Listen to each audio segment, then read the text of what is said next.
Olá, seja bem-vindo ao quinto bloco da quarta aula do curso de Astrologia Hermética do EADeptos.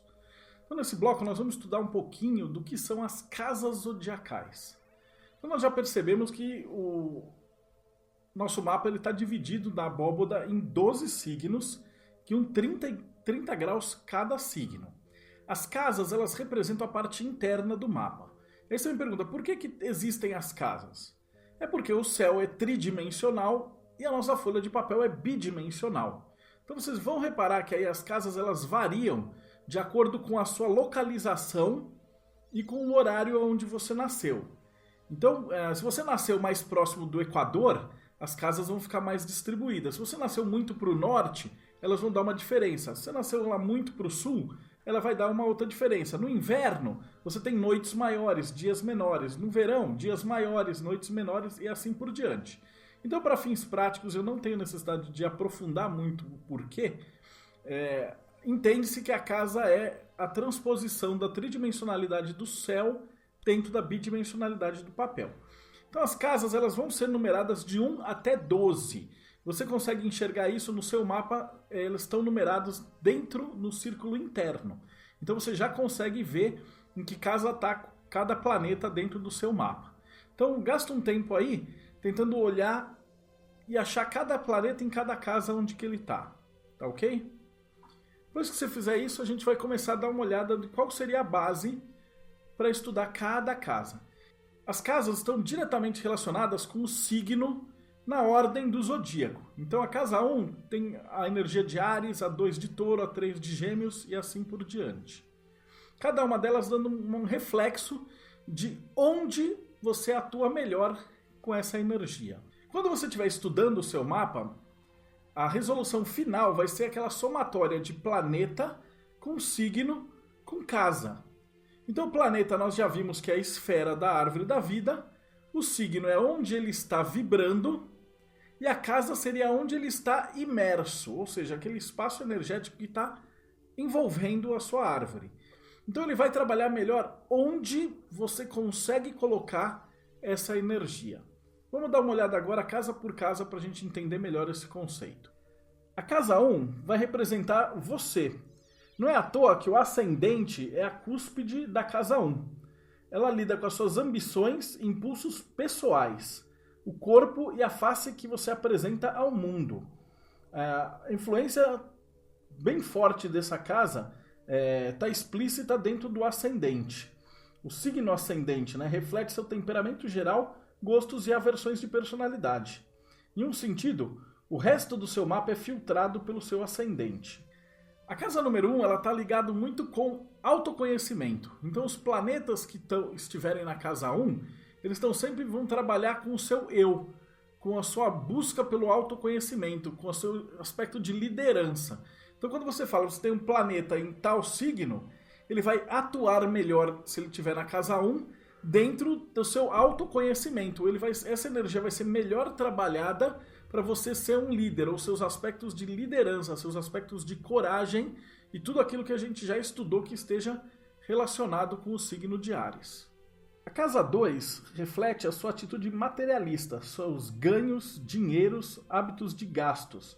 Se você é um doador, um recebedor, um generoso ou um avarento. Também representa suas atitudes financeiras em geral, incluindo atitudes em relação a débito, orçamento, economias e investimento. A segunda casa indica se você é econômico, extravagante ou é algo entre os dois. Posses e potenciais de ganho também são regidos por essa casa. Regentes naturais, Touro e Vênus. A segunda casa está muito relacionada com as energias de Touro. Então ela indica dentro do mapa, qualquer planeta dentro dela, ele vai estar atuando na sua forma de ganhar dinheiro. Então se você tem lá um planeta com um signo e ele está dentro de uma casa 2, significa que a maneira que esse planeta trabalha será importante para você adquirir dinheiro, adquirir bens e a maneira da qual você gerencia melhor a sua energia monetária. A terceira casa governa todas as formas de comunicação, incluindo correspondências, blogs, ligações, fala escrita. É a casa do aprendizado e descreve seu estilo de aprendizado, hábitos de estudo, assim como seu processo de pensamento. Carros, viagens, estudos estão todos relacionados na terceira casa. Essa casa também rege seus irmãos e parentes em geral, com exceção dos pais, além de vizinhos e vizinhança. Os regentes naturais, Gêmeos e Mercúrio. Todos os planetas que estiverem na casa 3, eles vão estar lidando com aspectos de comunicação. Então, como você se comunica, como você estuda, de que maneira aquela esfera, naquela energia, está vibrando dentro da maneira de se comunicar. Ou ela pode ser melhor aproveitada em um emprego, em um trabalho, em um hobby que envolva viagens, amigos e todas aquelas qualidades que a gente já estudou em Gêmeos. A casa número 4, ela está relacionada com Câncer. Então essa é a casa dos assuntos domésticos, que inclui toda a sua vida doméstica, família, mãe e lar físico. As suas raízes, a sua infância e seus pais também estão associados a essa casa. A quarta casa também reflete os anos de declínio ou de idade avançada da sua vida, incluindo a indicação geral do que você pode esperar da aposentadoria em termos de vida cotidiana. Por estar ligado diretamente com a energia de Câncer, a quarta casa ela lida muito com família. Então se você tem muitos planetas, quanto mais planetas e dependendo dos signos que estão nessa casa, mais atrelado ou às vezes até afastado da família você está. Então estuda aí o planeta, o signo, e dentro dessa esfera de combinações a gente vai jogar na casa da família. Isso vai dar uma ideia da sua correlação energética diante da sua família e principalmente da sua mãe. Se você não tem mãe ou foi adotado ou tal, de qualquer maneira ele vai ter uma figura materna na sua vida. Então mesmo que não tenha especificamente essa figura, vai ter um substituto. Pode ser uma professora, uma mestra, ou alguma coisa que esteja relacionado nesse sentido. A quinta casa está associada com o signo de Leão. Diversão e prazer são os focos principais dessa casa. Ela rege as suas buscas por tempo de lazer, vida amorosa, criação, hobbies, vida social e jogos. Ela também está muito afetada na casa da criatividade. Seus filhos, especialmente o primeiro, estão associados a essa casa. Mesmo que algumas pessoas, em vez disso, tenham filhos mentais, ou seja, projetos. A quinta casa também governa apostas e outros jogos de azar, incluindo investimentos e qualquer coisa especulativa que envolva dinheiro. A quinta casa lida muito com prazeres da vida e a maneira como você se mostra para os outros. Então muitos planetas na quinta casa indicam uma pessoa que é muito extrovertida, que ela tem essa energia voltada para fora. Ela ganha aspectos leoninos revestindo esses planetas. Então ela vai estar ligada principalmente com criação, não apenas de como você cria filhos, mas de repente escoteiros ou demolês ou outras ordens paramaçônicas, ou até mesmo criações, como as suas criações artísticas. Então ela vai lidar na maneira na qual como você vende as suas ideias, como você se comporta quando você quer vender alguma ideia ou uma propaganda para as outras pessoas. Sexta casa. A sexta casa vai governar o seu trabalho específico e também os hábitos de saúde, atitudes profissionais, ambiente de trabalho e relação com colegas. Essa é a casa dos serviços, portanto rege também atividades voluntárias. Sexta casa rege saúde, especialmente hábitos alimentares, higienes, exames médicos e profissionais de saúde, assim como algumas doenças menores. Animais de estimação também são regidos por essa casa. A sexta casa está muito associada com a energia de Virgem. Então, muitos planetas nessa casa incluem como a pessoa administra a vida na parte de trabalho. Então, quanto mais planeta nessa casa, mais workaholic a pessoa costuma ser. Mais devotada a servir e a trabalhar para os outros, a energia dessa casa traduz. Os planetas nessa casa, eles vão te dizer a maneira como você vai gastar o seu tempo, a sua energia e tal dentro do trabalho, ou aspectos menores de saúde. A sétima casa, a casa de Libra, ela representa as relações próximas de negócios, amorosas e também como você interage com outras pessoas e com o público em geral. A casa rege seu melhor amigo, seus rivais, adversários conhecidos, seu marido, sua esposa, ações judiciais, acordos e negociações de contrato também. No mapa natal especificamente, a casa 7 rege principalmente a maneira como você lida dentro da sua verdadeira vontade com parcerias. Então seja sua esposa, seu esposo, seu sócio, a maneira como você gerencia todas as suas atividades em relação a negociações, diplomacias e legislação. A oitava casa, A oitava casa, a casa de Escorpião, é a casa dos recursos em conjunto e do dinheiro de outras pessoas. Representa o potencial de ganho da sua parceria de negócios ou pessoal, rendas e hábitos de gastos. Tanto as suas quanto dos seus parceiros. Impostos, heranças, seguros e empréstimos são regidos por essa casa. A oitava casa também é a casa do sexo, e a oitava casa também rege assuntos ligados à morte e assuntos ligados à magia. Dentro da magia, a oitava casa, considerada a casa de Escorpião, ela lida muito com a magia do buscador. Então, tanto a magia sexual quanto a magia dentro de egrégoras, ou seja, lidar com a energia dos outros. Então, aí, dependendo do planeta e do signo que esteja nessa casa, vai indicar se você tem um potencial maior para cuidar do dinheiro dos outros, da emoção do outro, da mente dos outros, etc. Mas, normalmente, ele direciona para onde vai essa energia de ser conselheiro em relação a qualquer assunto tratado. Nona casa. A casa número 9 é a casa de Sagitário. Ela lida com espiritualidade, religião, moral e ética. Lida com educação superior, academia, faculdade, mestrado, pós-doutorado, etc. Filosofia de vida e os valores que você deposita no seu aprendizado depois do ensino médio. Ela também lida com viagens de longa distância e comunicações numa área mais ampla, como uma publicação ou a internet. Assuntos legais, cortes e juízes também são assuntos da nona casa.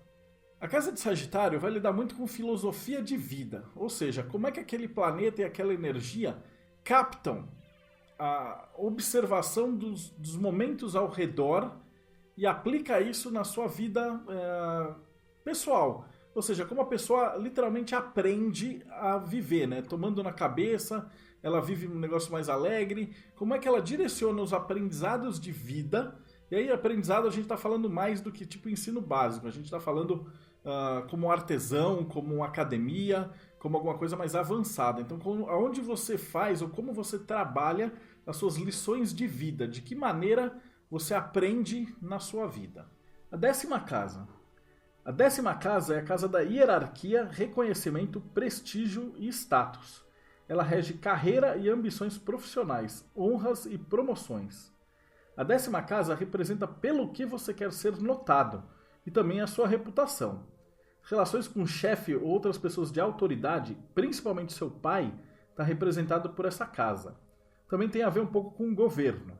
A décima casa também pode representar a sua carreira dentro de uma instituição, quando você trabalha para outras pessoas. A décima casa é importante porque a cúspide dela é o que a gente chama de meio do céu, que ela está ligada ali entre a décima e a nona casa, então está muito relacionada com a sua carreira. Então isso a gente vai ver em aspectos de aspectações, né, e aspectos de planeta no curso 2, mas principalmente os planetas que fazem aspecto ou que estejam próximos aí do meio do céu estão muito relacionados com a maneira como você vai se deslocar profissionalmente ao longo da sua carreira. E a casa 10, ela trabalha muito de como é a relação com seu pai e também como é a sua relação fora de casa. Como ela é a relação que você vai ter na sua empresa ou entre empresas ou a sua empresa com o governo. A 11ª casa descreve a sua abordagem com amizades. Seus amigos, conhecidos, grupos, clubes, organizações, núcleos de estudo, fraternidades. Ela também rege esperanças e desejos, metas pessoais e contatos que podem te ajudar a alcançá-los. A 11ª casa é a casa de Aquário, ou seja, ela vai lidar com todas as fraternidades, grupos, em que tipo de grupos você consegue se dar melhor e que tipo de pessoas e tipo de agrupamentos ou fraternidades você vai estar envolvido ao longo da vida, se for a sua verdadeira vontade. E finalmente a 12ª casa, a casa de Peixes, é a chamada casa da caridade, ou a famosa casa da autorrenovação, já que ela rege um pouco o subconsciente, plano astral, a conversa com si mesmo, mediunidade, habilidades intuitivas ou psíquicas. A 12ª casa tem uma curiosidade. Antigamente, quando os primeiros mapas estavam sendo estudados, ela era chamada de Casa dos Loucos, porque você encontrava muitos planetas nessas casas em pessoas que estavam internadas em sanatório e com diagnósticos de esquizofrenia ou psicose. E na verdade, quando isso foi analisado um pouquinho depois, na verdade essas pessoas eram médiums. E não é que elas ouviam vozes, elas tinham uma facilidade para o contato com o plano astral. Essa 12ª casa, ela lida muito com energias que você vai trabalhar, mas não para o seu próprio bem, mas para o bem da comunidade. Então ela é chamada de casa de caridade, porque normalmente a energia que você tem aí na casa 12, ela deve ser compartilhada com os outros. Então na forma de um trabalho num terreiro de umbanda, num centro kardecista, com blog, em algum asilo, com animais, alguma coisa nesse sentido. Mas tem que ser uma energia que você não vai usar ela para proveito próprio. Toda vez que você tentar, você vai receber algum bloqueio, alguma lição de vida. E ela deve ser canalizada, é uma energia que provavelmente você que está lendo tem facilidade para trabalhar com ela, mas que nessa vida ela veio especificamente para ser usada para os outros. Bom, e com isso a gente termina a explicação básica do que seria cada uma das casas. No próximo bloco a gente vai ver como cada planeta se comporta em cada casa. Mas uma coisa que precisa ficar muito importante nessa altura do curso é que, e se eu não tiver nenhum planeta na casa tal? Não importa. Isso apenas representa de que essa energia ou isso não é importante para a sua verdadeira vontade. Então não é porque você não tem nenhum planeta na casa 1 ou na casa 2 que você vai morrer pobre. Não.